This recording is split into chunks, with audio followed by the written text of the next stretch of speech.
প্রিয় দর্শক, আসসালামু আলাইকুম। স্বাগত জানাচ্ছি প্রথম দিগন্ত লাইভের সংবাদে।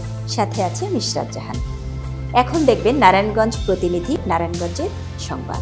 বিএনপির ভারপ্রাপ্ত চেয়ারম্যান জনাব তারেক রহমান কর্তৃক ঘোষিত রাষ্ট্র কাঠামো মেরামতের ৩১ দফা বাস্তবায়নের লক্ষ্যে আজ ১৮ অক্টোবর রোজ শনিবার সোনারগাঁও উপজেলা কাঁচপুর ইউনিয়ন ৯ নং ওয়ার্ড কৃষক দলের উদ্যোগে কৃষক সমাবেশ অনুষ্ঠিত হয়।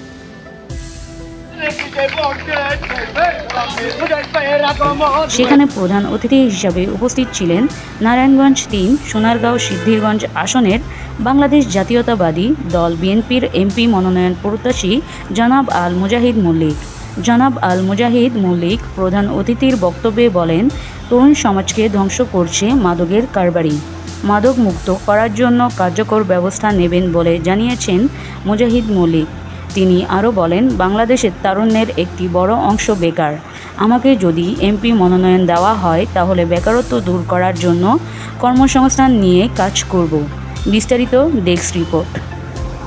এই সমস্ত সামাজিক অবক্ষয় আমরা দূর করব। আমরা যাতে কাঁধে কাঁধ মিলিয়ে চলতে পারি, সবাই একসাথে চলতে পারি। ঈদ যেভাবে উদযাপিত হয় এবং নির্বাচনগুলো যাতে এইভাবে উদযাপিত হয়, আমার দল এবং জনাব তারেক রহমান সেই দাবিগুলা আপনাদের বাস্তবায়ন করবে। আমিও এটা নিয়ে জোরে কথা বলবো যেন এই মানুষের এই দাবিগুলা যেন পূরণ করা হয়। তাই আমি আমার সর্বশেষ বক্তব্যে আসছি। আপনাদের কাছে আমি বলে যাচ্ছি যে আর একটা হইলো বড় সমস্যা হইলো, আপনারা দেখেন আজকে প্রতিটা মহল্লায় পাড়ায় যে মাদক যেভাবে প্রভাব বিস্তার করতেছে, মাদকের কারণে নতুন প্রজন্ম নষ্ট হয়ে যাচ্ছে।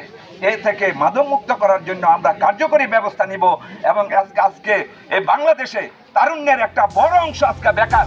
এদেরকে কিভাবে কর্মসংস্থান করা যায় সেটা নিয়ে আমার কাজ করবো ইনশাল্লাহ।